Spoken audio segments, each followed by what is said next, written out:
Guys, today's video is going to be a good time. We're going to be moving our 100 meat birds out onto pasture. It's going to be fun. Come along today and we'll learn a little bit together on the Stoney Ridge. Hey there folks, this is Josh, Stoney Ridge Farmer. Welcome back to the farm. It's a warm day here in the Stoney Ridge Farm in the foothills of the Blue Ridge Mountains of North Carolina.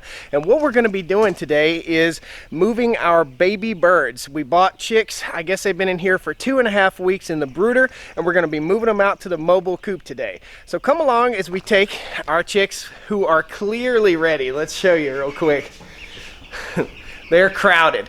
We've got 100 baby meat birds and we're going to be moving them out on pasture, and I'll talk to you all about what we do, how we do it, our entire setup. But the first thing I got to do is get busy and mow this little section of lawn. So we're going to go grab the Swisher and we're actually going to take the dogs. Come on, go ride and go water. We're going to take them and let them take a dip in the pond. It's about 80 degrees out here and the dogs get hot. So let's go to the pond, get the mower, mow this area, and we'll talk to you about how we move our chicks. All right?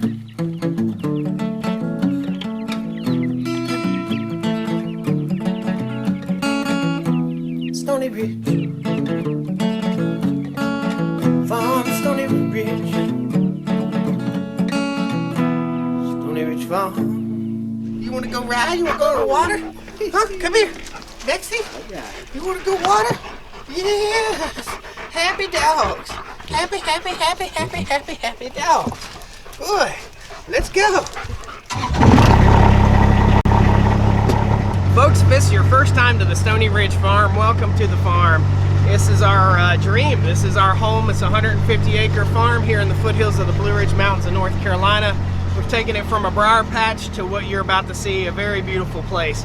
So we're gonna let the dogs go take a dip, cool off a little bit. We'll put them up and we'll get busy working with our baby chicks. Water! Get that water! Get that water! Sit. Sit. Man, the dogs love water. Watch this. Water! Water! So every day when I'm off work or when I'm here, I'll let the dogs come down here to the pond and swim around a little bit when it's warm outside because they're hot. I can tell they're hot. Now, we don't keep our dogs inside. These are not inside dogs. They stay outside all the time. Some people don't like that. Whatever. Do you want that dog that's been swimming in the pond on your couch? I think not. I don't think you could handle that smell unless you just wanted to live in filth. That's a dog. It's a farm dog. That's what they do. They protect our animals, and they also watch after our chicks that we're getting ready to put outside. We're gonna run up, grab the Swisher mower, and get busy mowing the yard here, and then we'll move our whole chick setup for you and show you how everything works. Come on, kids! Come on! Unforeseen problem. This is the unforeseen problem. We are up here at the tractor shed picking up the Swisher Big Moe, and I started up, backed it out, and it just died. Well, why did it die? A squirrel or a rat or something chewed through the darn fuel line on the Swisher Big Moe. That's a bummer, man. Guys, if you haven't seen this mower on the channel, we've got a pretty awesome discount code. It's nearly $1,000 off. I'll post it down in the video description for you. This is a Swisher Big Moe. It's a monster 66-inch mowing deck that has an interchangeable deck over here. Well, it's way over there. It also has a brush hogging deck too. So if you have a small acreage, like, I don't know, 3 to 5 acres or something like that, and you're mowing pastures and you're mowing lawn, this thing is an awesome machine. So let's fix it and get to work. All right, it should be as simple as removing a couple clamps here. There we go. Put that guy back. Here's our new filter. Slide the old one off, the new one in. Cross our fingers that isn't a bad spot right there. Slide this guy off. This should be a pretty simple fix. Slide that guy on.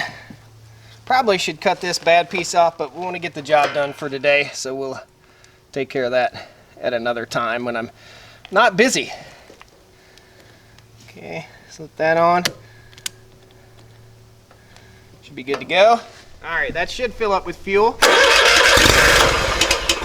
Starting to.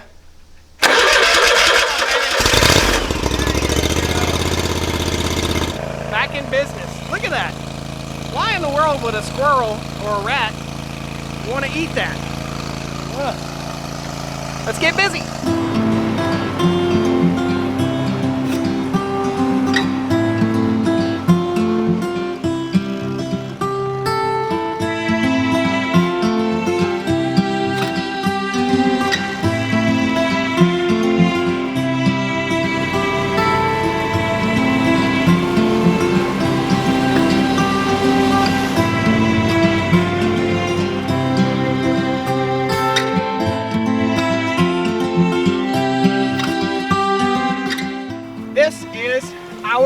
mobile coop. It is 12 by 10. It will house 35 to 50 birds. It does absolutely awesome. We move it every single day, or we do this other setup that we're getting ready to do today. Now you can see a circle right here of tall green grass, and we're getting ready to make another circle.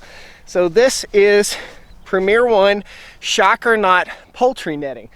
We'll set this 150-foot section of poultry netting up right here.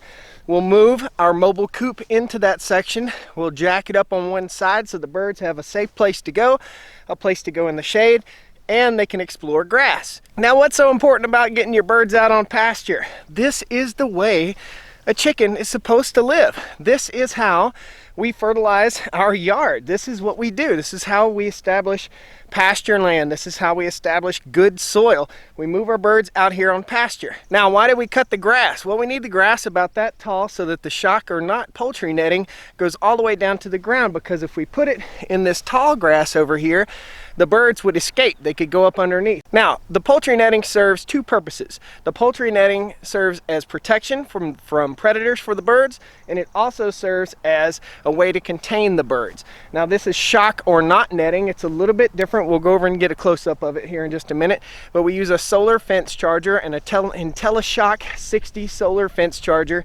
And there's a reason why we're using IntelliShock 60. It's because it works. It's because it's reliable. All right. This is the shock or not fence. You see how it has poultry net and it looks like almost badminton netting. Well, that is at the bottom, probably on the first 12 inches or so, and it keeps the little baby birds from escaping. Now, once they get a little bit bigger, if they start pushing up against the net, it might give them a little jolt and remind them, don't touch the fence.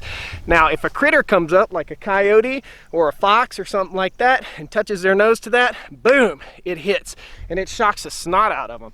Now, on all four sides of our mobile coop, we have lighting. We have solar motion lights. So what does a predator fear the most? Being discovered. So think about that. It's a very cheap insurance policy. Let's go get our birdies, and we're going to go ahead and set this all up and let them loose in here.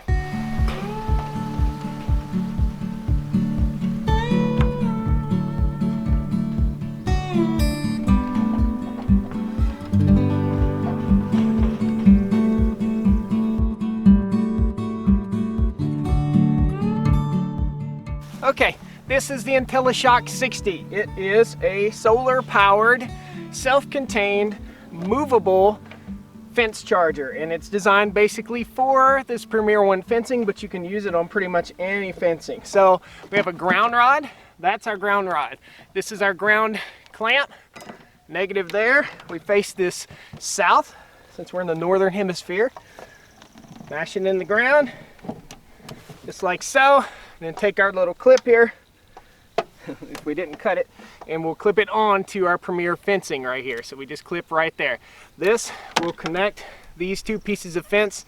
It slides together, and then we'll hook our positive clamp to it, okay? Just like so. That's how easy it is to hook up power to this. Now you just press a button over here and you get a flash about every 2 or 3 seconds, something like that. So it's not constantly energized, it just sends a pulse of electricity out. There are a couple batteries inside this thing, and that's how it maintains a charge. So it'll maintain a charge through cloudy days, it'll maintain a charge overnight. It does great. Let's go get our birds, and we'll show you how we know it's time for our birds to come out of the brooder and go into the pasture. All right, the answer to the inevitable question. Josh, how do I know when to take my birds out of the brooder? When they're getting crowded, when they're getting big enough to jump out of the brooder, or when they start getting feathers, okay? Or in a situation like this, it's 80 degrees outside, the low temps are gonna be around 65, so over the past 4 days, I've taken the heat lamp off of these birds. I've let them start getting that sleep and wake cycle, so nighttime it's dark, daytime it's light. I'm feeding them 12 hours on and 12 hours off. That's how you know. So once your birds are feathered out, they are ready to come out of the brooder. Now, you won't get as many feathers on the Cornish crossbirds as you're going to get on the Ranger broilers. The Ranger broilers are a little bit smaller. They consume the same amount of food. They have to live a little bit longer before you process them. So in my humble opinion, The Cornish cross is the best bird for your meat. You can get a Rainbow Ranger, but the Rainbow Ranger is going to forage a little bit better. It's a little tougher, a little more robust bird. It's better on pasture. However, it's also better free range. However, the Cornish cross meat bird grows so fast, and you can't just let these birds live on grass. They won't just live on grass. They have to have a high protein food in order to grow, to get big enough to process. The Cornish cross bird will be somewhere around 6 to 8 weeks, and the Rainbow Ranger or Ranger broiler bird will be somewhere between 6 and 10 weeks, something like that. So they eat more, Rangers eat more, grow slower, better for foraging, better for free ranging, a little bit tougher bird. However, I'm a huge fan of the Cornish cross birds. Everybody makes fun of them. They say, oh, you're feeding them steroids, you're doing that. It's just a breed of bird that's bred to grow fast, grow big, robust breasts, and have tender, juicy meat. That's what I like about the Cornish cross. Now we're gonna load these guys up in buckets, basically, and just take them down there and let them loose for their first time in the grass. Can't wait to let our chickens be chickens. Okay, here's our birds, and let me show you what I mean by feathered out. So this bird is probably about 1 pound, and you can see he's totally feathered out, and he's ready to go. We'll pour these guys out and let them enjoy the grass. They're gonna be a little freaked out at first. That's pretty normal, but they'll figure it all out. There you go, guys.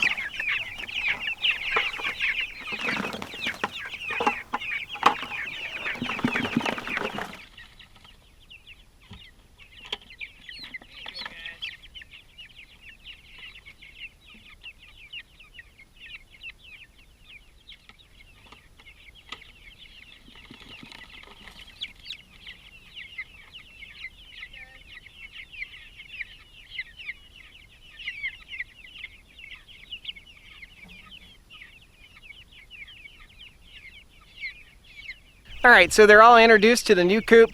All we got to do now is put food and water in here. I'll show you the type of feeder that we use and the type of water that we use. It works the best. This is a Brower type feeder for mobile chicken coop. I have 2 different kinds, some with a round bar up top and some with like a serrated bar up top. And you can get all those at Premier One, and I'll post links down in the video description for you. So we're gonna go ahead and fill up their feeder, get some food in there, get some water in there, and the birds have everything that they need. So for our feed, we are using an organic feed mix from Reedy Fork Farm. It is absolutely awesome. We wet our food. So in other words, our food starts out looking like this. We put a little water with it and we feed it to our birds. We take these 3 buckets, which are full of yuck right now because it rained like 9 inches the other day, but we'll take those 3 buckets and we'll stay 2 days ahead all the time with our feed. We don't want it to ferment, but we do want any seeds in there to sprout, and when you wet it like that, it releases sugar. So we don't want drunk chickens, we just want chickens that have food that's easier to digest and helps them put on weight faster. So they poop less and they gain weight faster. That's what we found if we wet the food first. Pretty cool. Sometimes it's really hard to get wet food in your feeder. You can pour it directly on the ground or you can pour it in the feeder. For this first bunch, I think I'm just going to pour it directly on the ground. I really don't want to feed them too wet and nasty of a food as soon as I move them out. In other words, this is stressful on the birds. So changing up their food formula right now is not the right thing to do. So we're going to feed them dry food.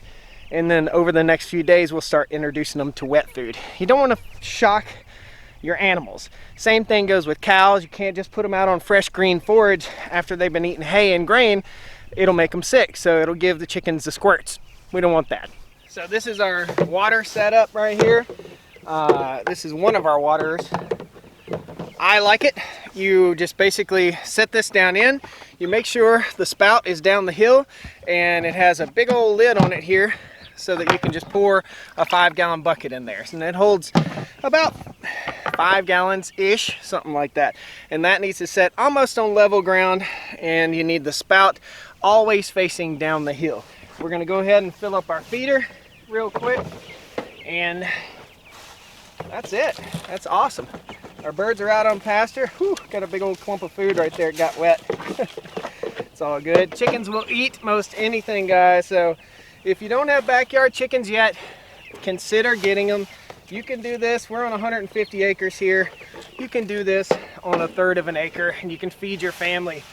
That's going to be almost 2 years worth of food for us and our family. It's just absolutely unbelievable, guys. So thanks a lot for joining me here on the Stoney Ridge Farm today. A lot of questions. Let's answer some questions that I've gotten. Do the birds need to be brought in at night? No. Do they need a roosting pole? No. Do they get out sometimes? Yes, they do. They do, and that's why we want our poultry netting down as close to the ground as we can, and that's why we mowed first. So we got to keep an eye on things. Are they protected from above? No, they're not protected from above. So you got to think about that, guys. If you got a lot of hawks and owls and stuff like that in your area, most of the time the birds will sleep underneath the shelter, so owls probably won't be a problem, but hawks in the daytime could be a potential problem. So keep an eye out, know what your property's like, and if you need a net over top, put a net over top. That's how we do our pastured birds here on the Stoney Ridge Farm, guys, and that's how we know how it's time to get our birds out onto pasture. It's hot, it's beautiful, and I'm gonna get inside and cool off. Thanks a lot for joining me today on the farm. Ask me any question you want to, guys. Please post comments and questions down there. Jump in, pound the like button, subscribe to the channel. I'd love to have you back here on the Stoney Ridge with me. See you next time. Woo! One more thing, guys. We'll move this apparatus at least once every 5 to 7 days, depending on the manure load that the chickens are leaving behind. So once they start getting to the point where they're digging holes and damaging grass, that's when we start moving them, okay? That's how it works. Well, come on down to the Stoney Ridge. Bring your wife and bring your kids. We're living life pure and sweet. That's the way it's supposed to be, Stoney Ridge.